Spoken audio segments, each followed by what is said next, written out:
NFL draft wrapped up on Saturday with rounds 4 through 7. And what a busy day it was, man. I mean, Friday, we had a couple more guys go off the board from the Pac-12. But did you see that the Pac-12 conference set a record in its final season? Going out with a bang, baby. 43 selections in the NFL draft. Is that good?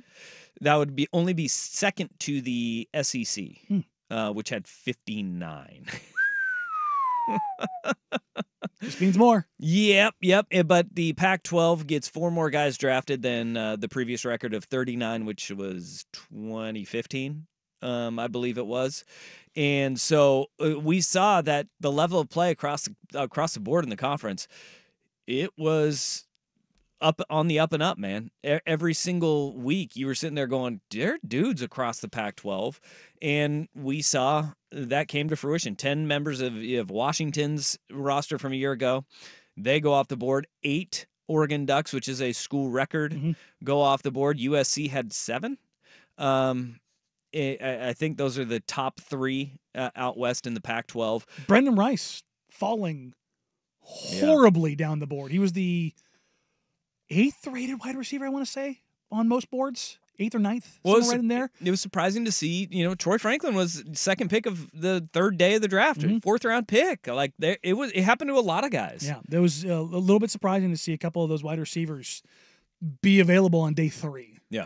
That was a huge surprise, and whether it's a weird thing with the draft evaluation process, because it could be you're just a bad interview, right? We see that all the time. Like you could be a hell of a football player, but something doesn't go right in your interview process, and then all of a sudden you get red flagged and you start dropping down draft boards across. But we've also seen guys skyrocket up the list on good interviews and Wonderlic tests. There's a quote floating around right now about, like, somebody did a deep dive into Atlanta and their vetting process and scouting process of Michael Penix and what the Broncos did with Bo Nix.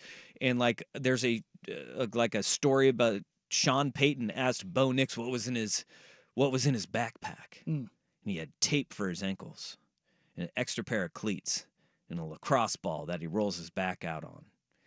And everything in that bag was football related. And it said more to Sean Payton about what wasn't in the bag, because nothing non-football related was in that bag. I love the stuff that people tell themselves. So weird. Yeah. I mean, just like, okay, that's what did it, huh? All right. Let me paint Football junkie. Guess what? You could ask literally anybody within an earshot of the Oregon football program, hey, is Bo Nix a football junkie? And everybody would be like, yeah. Yeah.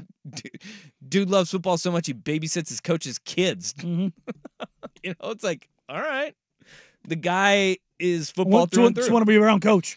But if you don't love football as much as the people evaluating you, you can slide down draft boards a little bit. Another odd note from the NFL draft is, did you see what percentage of draftees came from the SEC or Big Ten for the schools that will be in the SEC or Big Ten What next did year? it end up being? I knew we were going in after day 1. It was at 75 or 80%. What did it end up being? So there are 257 total selections in the draft. 140 of them were from the Big Ten and SEC, teams that will play in the Big Ten and SEC next year. So that includes, Texas, Oklahoma, Oregon, Washington, USC, UCLA. 140 of 257. That's So over half 62%? is 55%. 55% of draftees were from 2 conferences in college football.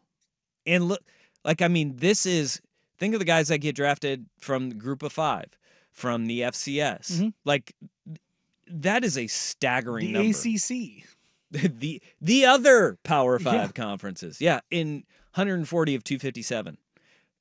Power vacuum of those 2 conferences is massive. Is absolutely massive. But I think the other big note that is coming out of the NFL draft is how many teams seemingly got it right, filling needs. And outside of Atlanta and Buffalo, you didn't have any of those head-scratching moments throughout the NFL draft where you reached on a guy. Or I would say there's actually one other one. I'm going to amend that. There is one other selection that I went, we went there, huh? Mm. Do you see the final pick of the third round? The Washington Commanders, with the 100th selection, took Luke McCaffrey out of Rice. Yeah, he had like a 4th or a 5th round grade on him. He was like the lesser of the McCaffrey brothers. He's the runt. And, oh, by the way, Brendan Rice, who you just mentioned, was still on the board. And Troy Franklin, who had a first-round grade on him, was still on the board and was taken 2 picks later. You had Javon Baker, who... the Central Florida receiver, he was still on the board with the higher grade. Tez Walker, the North Carolina receiver, was still on the board. And they took Luke McCaffrey. I hope he does well. I hope he does great. But that was in Jacob Cowing. You see, he went last pick of the 4th round. Yeah. To the 49ers. Good little fit there. Good spot for him. But a lot of really damn good receivers were still on the board, and they're like, yeah, we're going to take the wide receiver out of Rice. Yeah. There. The runt of the litter. That was a little bit confusing. But otherwise, the crazy thing for me coming out of this draft, with the exception of the Penix pick, the teams did well.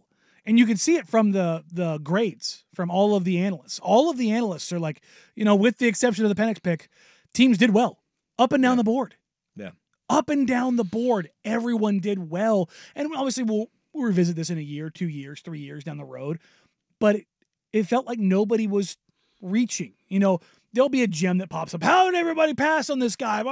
That's not what it's about. It's about the evaluation process and how everyone feels about the evaluation process. What I think kind of goes in lockstep with that is the way that the draft started. Until the Penix pick at 8, it was we didn't have any movement ahead.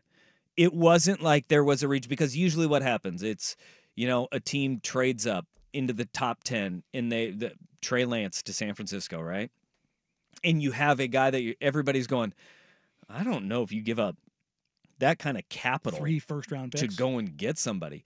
But then it also, when you have a team that trades up and actually does something well, it creates a sense of urgency. And we saw after 8 with the Penix pick, there was a panic of, okay, we don't know how many quarterbacks are going to be going, because the 4th guy went off the board at 8. We weren't expecting it to go at 8.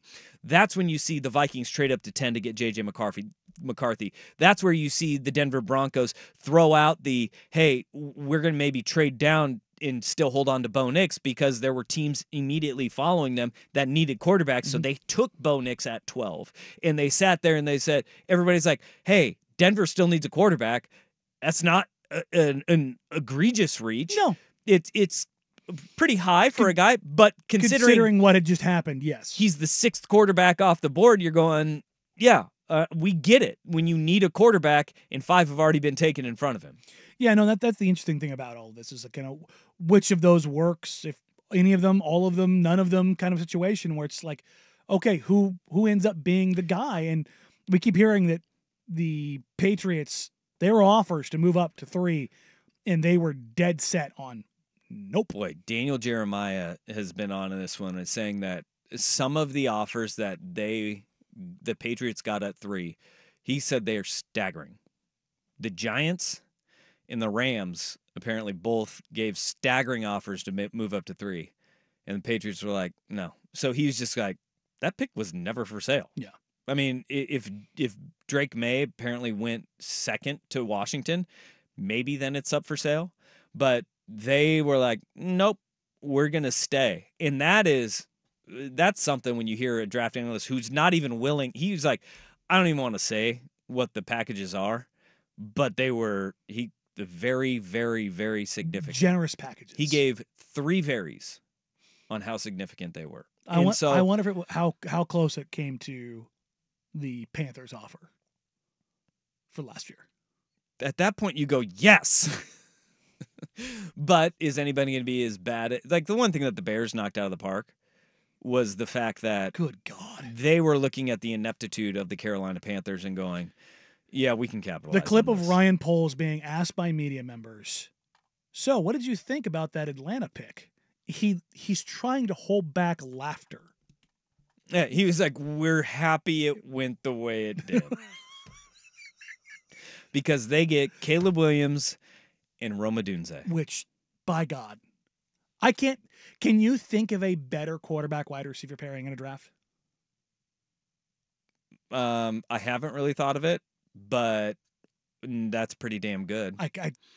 That's pretty damn good. You have the unanimous number one quarterback in the draft, and you have a guy that you can say is the number one wide receiver in the draft. You can have that conversation that, even though he was the third one off the board. It's that's nutty, man. And you add him to not having all the pressure to be a number one right away. He's your third wide receiver. Because you have DJ Moore. Well, he's not going to be number 3 for long. No. You have DJ Moore, Keenan Allen, and Cole Kmet. Like they knocked it out of the park. But then you look at even guys as you go down the board, and I think this is something that we talked about throughout the draft process leading up to last Thursday was those teams in the middle and back end of the first round are going to get so much better because of the fact that it was such a deep draft and there was going to be that run of offensive players. So you had these teams go and they get the best defensive players in the draft starting at 15. Starting at 15th overall is when the first one comes off the board. And Chris Ballard, the GM of the Colts, he said, we got the best effing pass rusher in the draft at 15. Mm-hmm. He's like, we knocked it out of the park. Yeah. Colts had an amazing draft, too, because they got A.D. Mitchell. Mm-hmm. And let's get to the Fun with Audio draft version. We have so many of them. Because Chris Ballard was on fire